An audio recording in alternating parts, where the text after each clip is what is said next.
We saw in the last lecture that even with the respect that the entire kingdom felt for Elizabeth, the figure of Gloriana, there still were problems that were beginning to divide the nation in profound ways. And in particular, there were the social and economic changes that were beginning to percolate through the entirety of the kingdom and fundamentally change the nature, the relationship among the classes, and also the relationship amongst the most powerful classes, the elite and the crown. In part, this has to do with those same kinds of social and political and economic changes that we discussed on the continent. But in England, they had a particular significance because of the role of the House of Commons, a role that had actually been greatly increased because of Henry's decision to reform the church by Act of Parliament. In the countryside in particular, the great noble families, those that had survived the 15th century Wars of the Roses, found that they no longer had the depth of respect of the people. And the reason for this was many of the families were relatively new. The nobility had engaged in mutual slaughter to such a degree that many of the new titles were in fact relatively recent. Also, the nobles were required to live at court, and they began to be disassociated with the base of their authority, and that is the landed estates that they owned in the counties. Another class, though, the lesser nobility. We call them the gentry in England. It was an unusual class, and anywhere else on the continent they would have formed part of the nobility, but not in England. They were a class largely unto themselves. These were rural landowners of various elements of wealth. Sometimes they had estates that were relatively small. In other instances, they had vast holdings that made them as wealthy as the greatest peer. These gentry families became increasingly influential. As the nobility moved to court and began to sever their links to the countryside, these families, with their deep local roots, began to assume some of the power that the nobility previously had enjoyed. They were the ones who were appointed sheriffs and judges, justices of the peace. But most importantly, they're the ones who were elected members of Parliament for the counties. They were vital to the kingdom, and they were the ones who saw that those elements such as the royal prerogative and the settlement of religion should not just be left perhaps to the person of the king or the queen, but perhaps should also be under the view of Parliament. Now, religion and foreign policy were parts of the royal authority in the kingdom. These were things that the king or the queen only should really be responsible for. But now, as we move towards the ends of Elizabeth's reign, new problems were beginning to develop because these gentry families began to question every aspect of the royal prerogative. And in part, they were really driven, they were inspired by the most radical of the Protestants, those Puritans, those Calvinists that wanted the church completely reformed with no memories of Rome whatsoever. Added to these gentry families that were becoming to some extent radicalized, with religion again providing that vocabulary of change, religion providing the glue that would allow the world to be defined in a different way, united with the wealthy urban merchants. So we get exactly the same kind of class identification with advanced Protestantism that we saw, for example, in France with the Huguenots.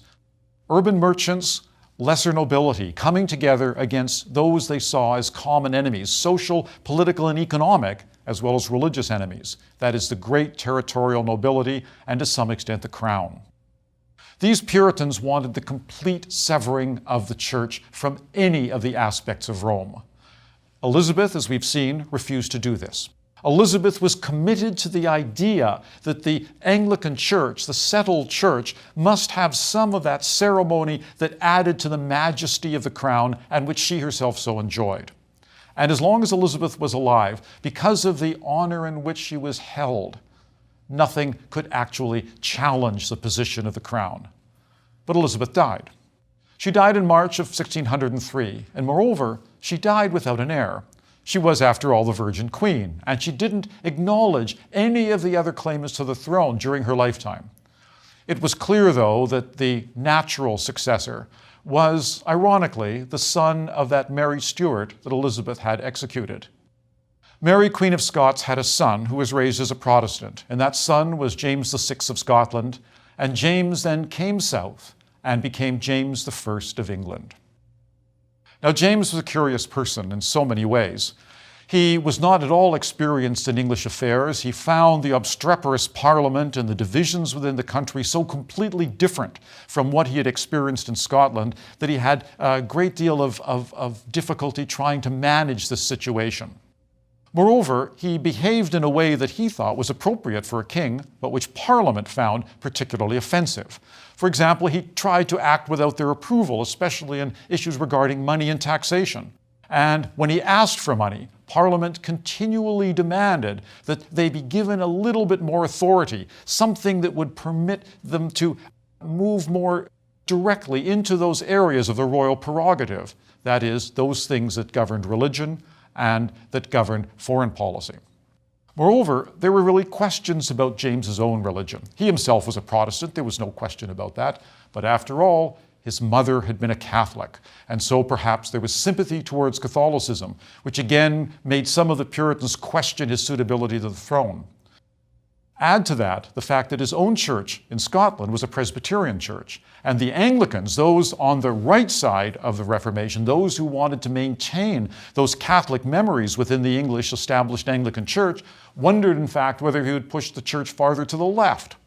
So James found himself in an extraordinarily complex position, but he also knew, just as Elizabeth had known in 1558, that he had to address the question of religion immediately. It was just too important, it was too divisive, it was too dangerous to be simply left to burble below the surface. So in 1604, he called a conference. He called a conference at Hampton Court Palace, and so it's been known as the Hampton Court Conference. The attempt was to do what Elizabeth had done with the settlement of 1559.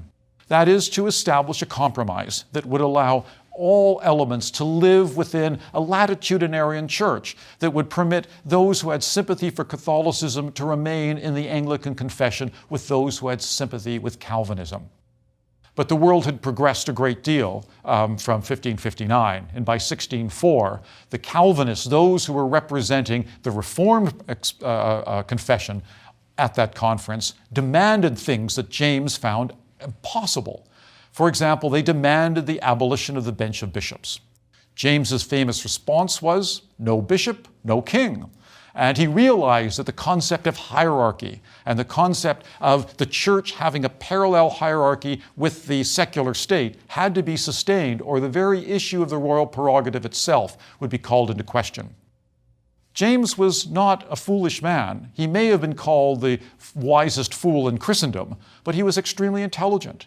He, in fact, was widely learned. He wrote books. In fact, he wrote a very powerful book against the smoking of tobacco, something that should have been read much more widely than it was. But he wasn't able really to grasp the nature of the problems that faced England during his reign. The greatest thing, actually, that came out of the conference at Hampton Court was the new authorized version of 1611, the James Bible, again providing a second piece of evidence that great literature can be written by a committee. James's death in 1625 resulted in the succession of his second son, who was Charles I. Charles never expected to be king. He had an older brother, a remarkable older brother named Frederick, and Frederick was to some extent the darling of the Protestants because he flirted with Reformed religion. He was extraordinarily polished and learned and was seen as an almost ideal Renaissance prince.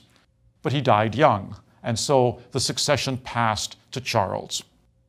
Why was it that this extremely handsome, uxorious, intelligent, cultivated man, such a wonderful father, became so hated universally by the people over which he ruled? The answers are complex, and it really revolves around his astounding ability to antagonize everyone around him, friend and enemy alike. He antagonized the entire nation by being stubborn when he should have been conciliatory, by vacillating when he should have established a clear position, and most dangerously for a king, giving the reputation from the very beginning of his reign that he lacked integrity, he could not be trusted. This was clear in 1628. In 1628, Charles realized that his debts were so large that the only way he could possibly pay them was to get a subsidy. In other words, call Parliament for taxes to be raised. Well, the House was used to this. Monarchs did this with some regularity, so they agreed. But they agreed under one condition. That is that the king sign a petition that they had written very carefully, called the Petition of Right of 1628.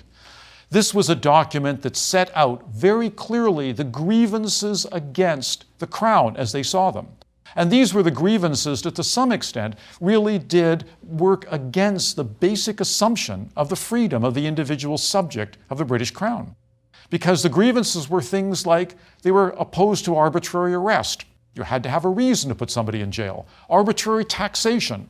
Parliament had to grant taxes. The king could not choose to tax on his own.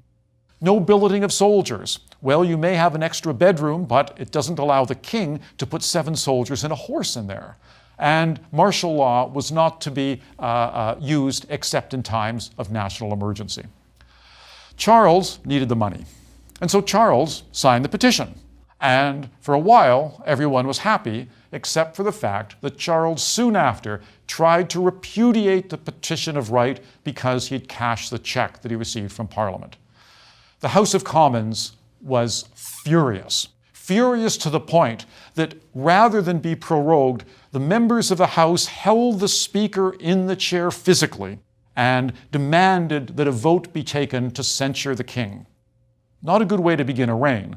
Not a good way to establish the working relationship that was the sovereign relation of the crown in Parliament in the English system. Charles then established from the beginning of his reign a very, very dangerous position. He was opposed to Parliament, and Parliament disliked and distrusted him. The proroguing of Parliament in 1629, after the event surrounding the Petition of Right, allowed Charles to exercise personal rule. And in fact, in so doing, he was moving England dangerously toward the continental model of the king ruling independent of any restraint. And Charles then began to break the law, and he broke the law in fundamental ways. He independently introduced taxes on his subjects. He did not have the right to do this. Parliament had to approve, but Charles did it anyway, and most subjects, accustomed to doing what the king said, paid their taxes. He did other things as well, things that were dangerous because they moved directly against the prerogative of the House. For example, he arrested Puritan leaders, those most vocal opponents of the settled Church of England, those who spoke out against bishops and against vestments and anything that had any memory of the Roman Church. Some of these Puritans left England. Some went, of course, to the United States, what is now the United States, but others decided to stay and fight. And the leaders of this Puritan faction, despite the fact the House was not in session, continued to keep an opposition alive by meeting secretly. They planned strategy, they organized policies, and the opposition was very active. Charles found himself in another dangerous position because, again, a large lack of common sense. Charles, we must remember, was King of Scotland as well as King of England. And as King of Scotland, he decided that it would be appropriate, powerfully encouraged by the Anglican Church and the Archbishop of Canterbury, that he impose a singular uniform prayer book on the Presbyterian Scots in 1636. Well, the idea of imposing essentially an Anglican liturgy on the Presbyterian Scots did not go down terribly well in Edinburgh. The result was a riot, a terrible riot in 1637, and this prompted the Scots to actually unite in order to fight their own king. In 1638, they signed the National Covenant, and Charles had no choice but to raise an army to reimpose his order as King of Scotland. And again, the issue surrounded the question of religion, that divisive, dangerous element that provided so much of the dangerous content of continental and English politics during the 16th and 17th centuries. But the situation was doubly dangerous. First of all, he was fighting his own people, the Scots, really amounted to civil war. Secondly, in order to have an army to fight the Scots, he would have to call Parliament. Think of the issue. The issue was whether an Anglican prayer book could be imposed on Presbyterian Scots. Could we imagine a more dangerous and divisive issue for which to call Parliament, dominated by members who were very sympathetic to Puritanism? Charles realized this, but he had no choice. The only way he would be able to raise an army was to call Parliament, and the only thing that he hoped Parliament would do was grant a subsidy to raise an army, but of course, that's not what happened. Parliament was called in April of 1640, and that Parliament was to address the issue of what to do about what really amounted to a civil war in Scotland between the king and his own people. But before Parliament agreed to grant the subsidy, Parliament demanded that Charles address their grievances, memories of the Petition of Right. Charles this time had been burned once, and he wasn't going to do it again. So he simply dismissed Parliament. Said, if you're not going to give me my money, I am going to dismiss Parliament, call another, and maybe that one will. In the meantime, the Scots were ravaging northern England, and Charles was put in a more difficult position than he was before. And he did summon another Parliament in the hopes that perhaps the members' return would be more sympathetic to the royal position. Well, the Parliament, if anything, was even more opposed because Charles had moved even further towards what they saw as the practice of tyranny. If the Parliament that Charles had just prorogued was given the name appropriately as the Short Parliament, the Parliament that met in 1640 was the Long Parliament, and long it was. The first thing that Parliament did was begin to attack the royal prerogative, and it engaged in the sorts of things that no Parliament had ever done before. For example, Charles' chief minister, the Earl of Strafford, and the Archbishop of Canterbury, Archbishop Laud, were arrested in November of 1640, and in fact they were eventually tried and executed. And over the next year, Parliament began to assault the position of the Crown in a fundamental way. Its Grand Remonstrance, for example, attacked and ultimately abolished the Royal Prerogative Court of Star Chamber. Why was this significant? Why did everyone hate Star Chamber so much? Well, to some extent, it was a symbol. It originally had grown out of a convenience because Court of Star Chamber is the royal council meeting as a court. But it wasn't a common law court. It was a Roman law equity court.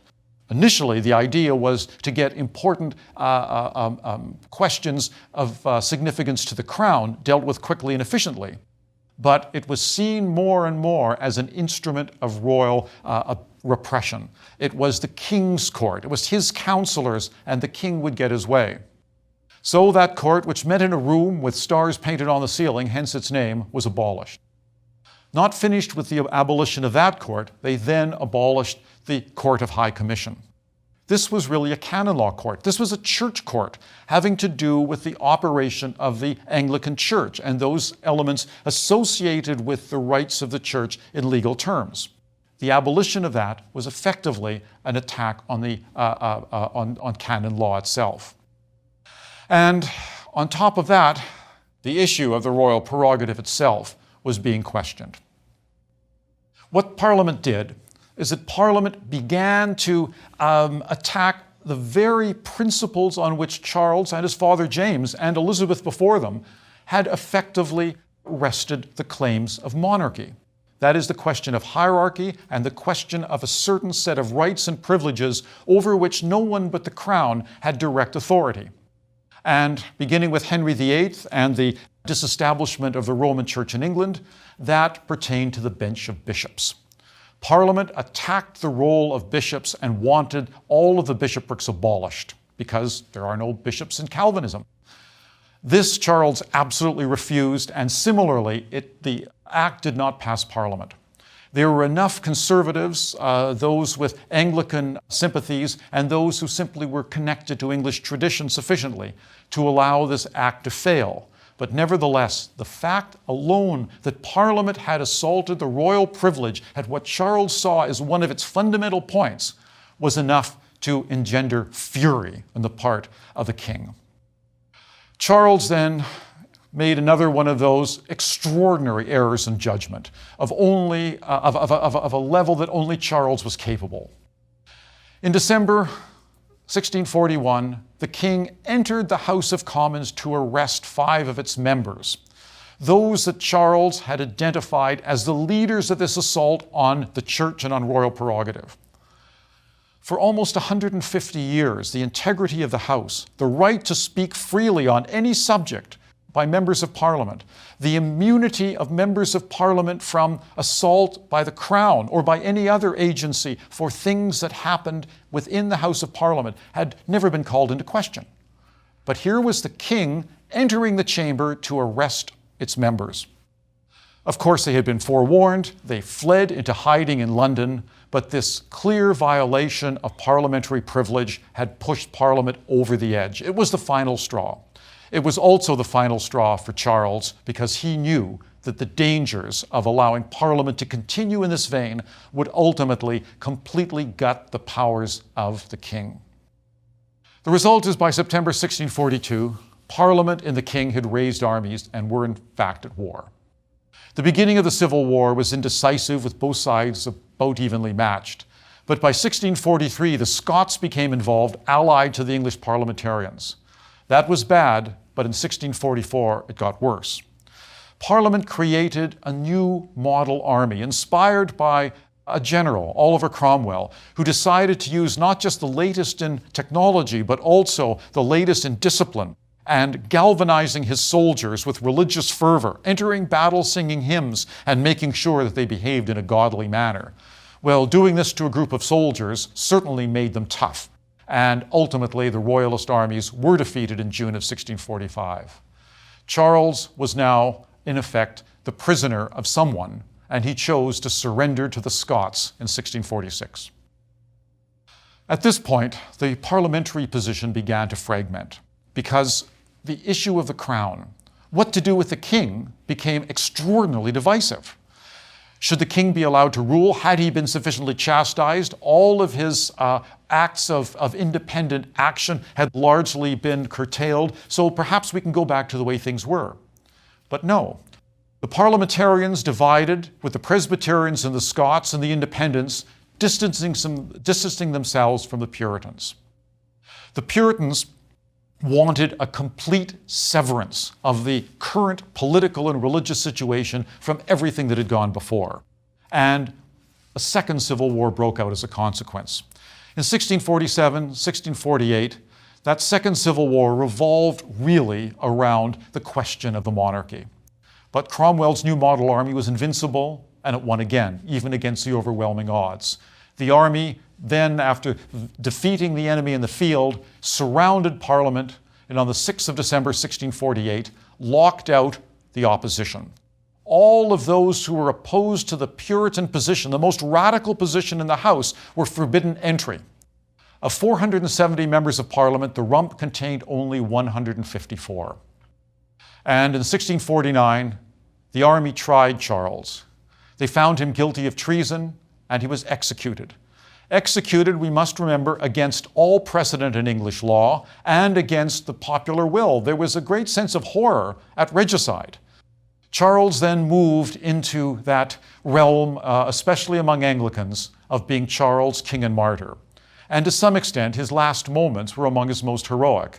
On that freezing day, stepping out of the window of Inigo Jones' beautiful banquet hall at Whitehall, to have his head severed from his body, wearing several shirts so that no one in the large audience would believe that he was afraid to meet God, whom he believed was the only judge who could fairly question his actions. From 1649 to 1653, the country was then ruled by this rump parliament, while the army under Cromwell went back to war. It's what Cromwell did best.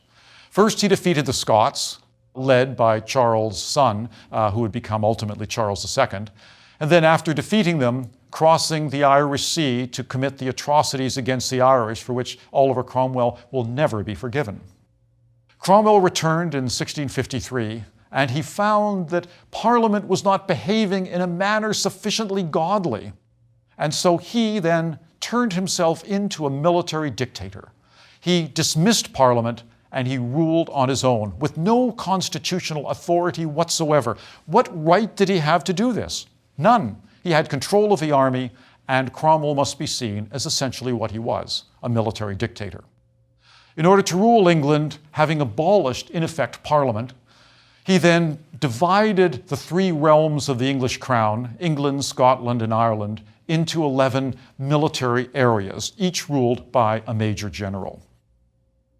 This functioned relatively well, but repressively, and as in Calvin's Geneva, almost any kind of pleasure or delight was suppressed. Dancing, most music, art of most kinds, gambling, anything that gave some sense of joy, Cromwell immediately suppressed in this Puritan regime that he imposed through military power on his own people.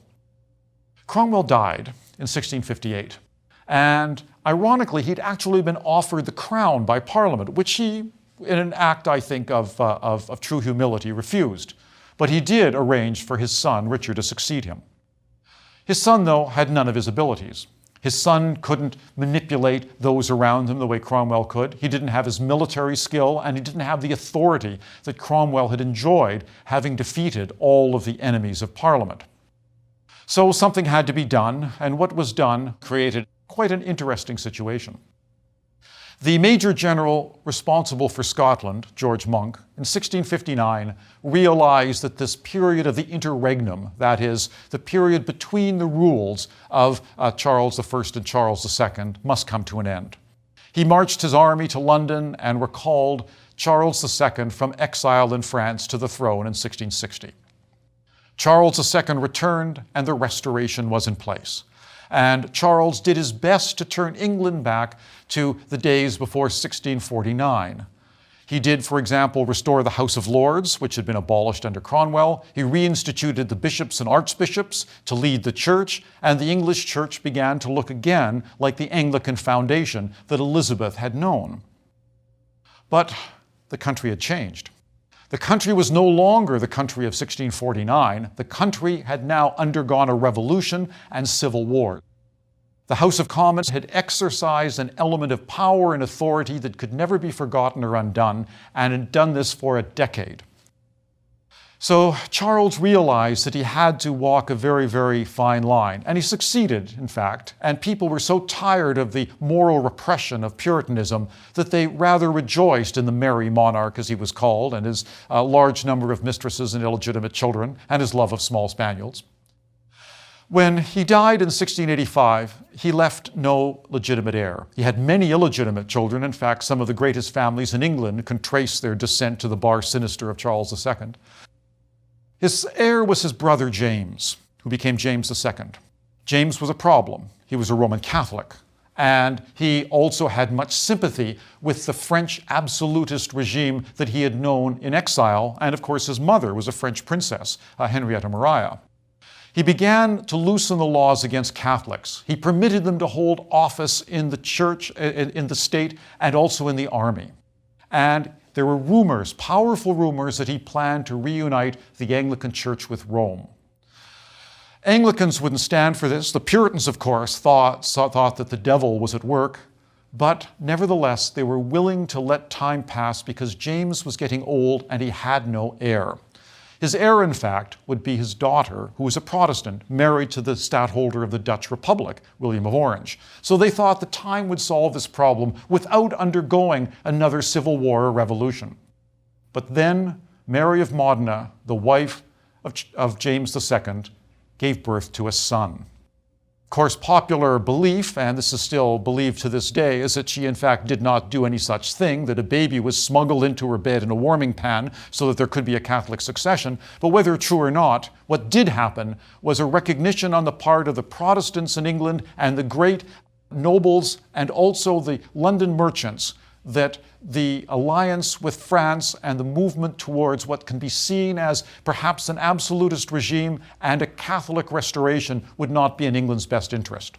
So these powerful figures in Parliament, in the nobility, and in the crown asked Mary to come with her husband and a Dutch army and drive James from the throne. He was driven into exile, beginning the Stuart pretenders. James and his son and his grandson left eventually for Italy, where they then were rather pathetic figures, wallowing in neglect and hopeless alcoholism.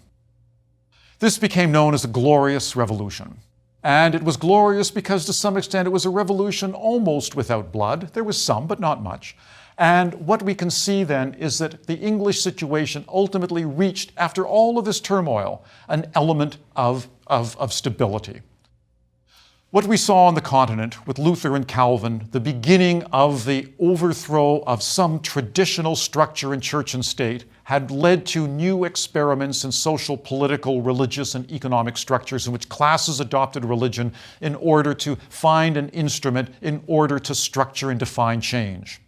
Exactly the same happened in England, and ultimately the stability that England found was a consequence of the fact that the crown could be an active player in this, beginning with Henry VIII and the Reformation of the Church, and ending ultimately with William and Mary, who were willing to be invited by Parliament and the political classes in order to rule over a nation that had some measure of integrated comfort and security.